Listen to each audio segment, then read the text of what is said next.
Some women in religious habits spend their days in quiet meditation, while others are out in schools, hospitals, or helping communities directly. At first glance, they might look the same, but their lives are actually very different. This raises the question, what truly separates nuns from sisters?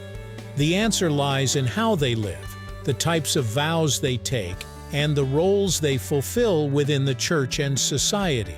Understanding this distinction reveals centuries of religious tradition and evolving responsibilities, showing how devotion can take multiple forms. Today, we're about to uncover what makes them different, right here, on History of Simple Things.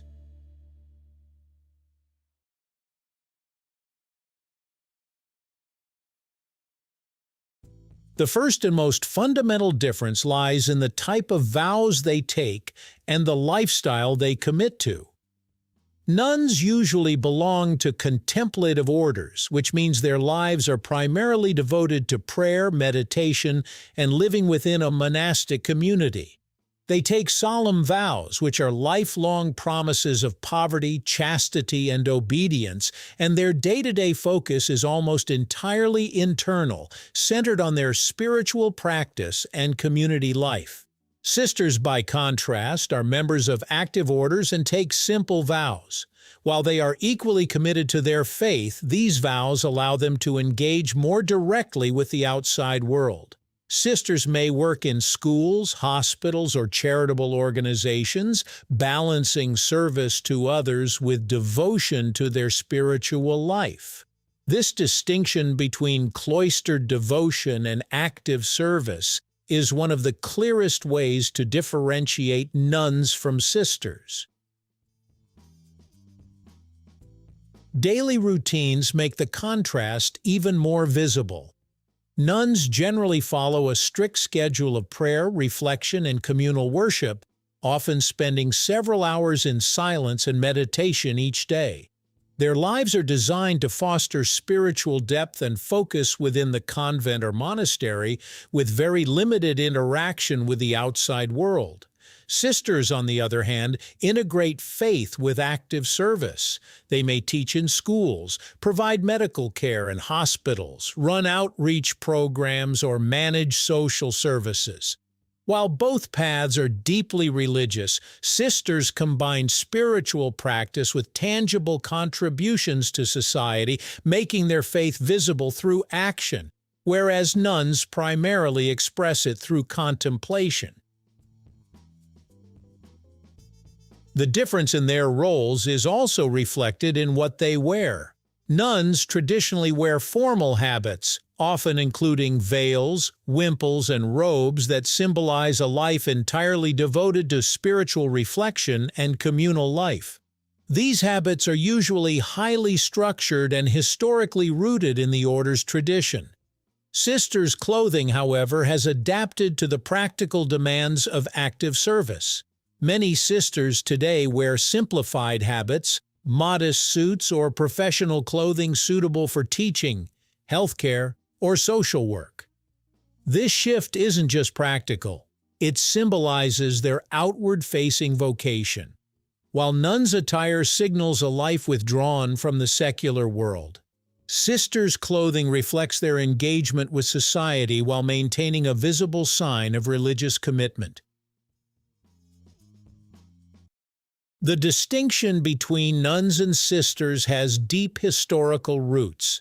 Nuns appeared in the early centuries of Christianity, inspired by monastic traditions and leaders like Saint Benedict. Their lives were structured around prayer, contemplation, and ascetic discipline, often in isolated monasteries or convents. Sisters, however, emerged much later, around the 17th and 18th centuries, as the Church recognized a need for women to actively participate in education, healthcare, and charitable work. This development allowed religious women to serve communities directly while maintaining a religious identity. Understanding this historical context helps explain why the Church differentiates contemplative and active religious life and why both paths continue to exist today.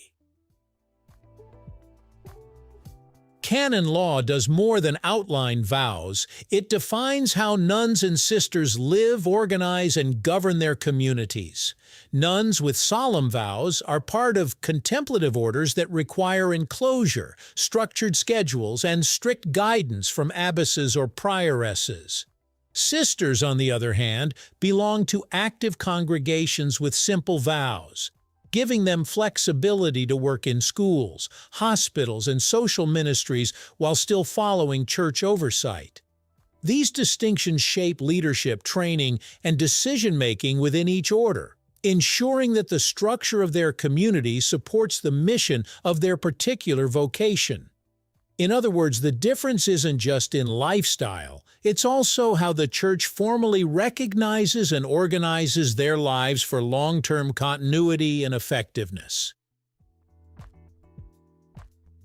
Today, nuns and sisters continue to live in ways that reflect these distinctions, though adaptations exist.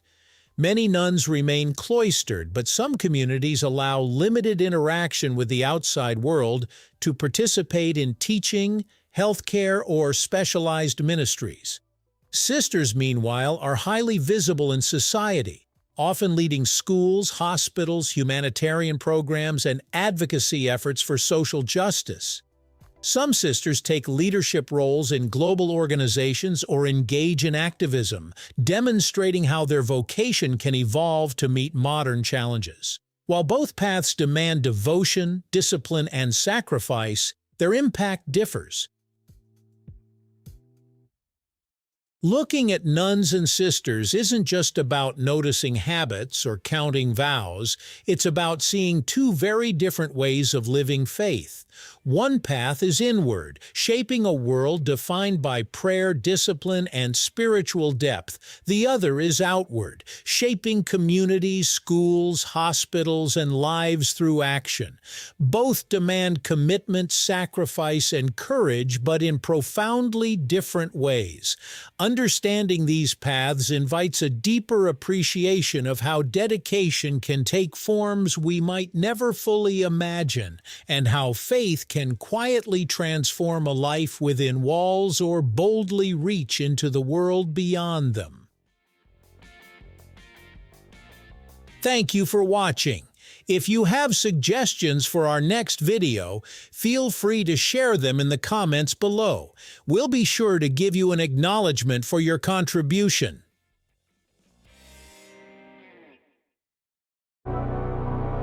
Thank you for joining us on this journey through the history of simple things. Don't forget to like, subscribe, and stay tuned for more stories woven through the smallest details.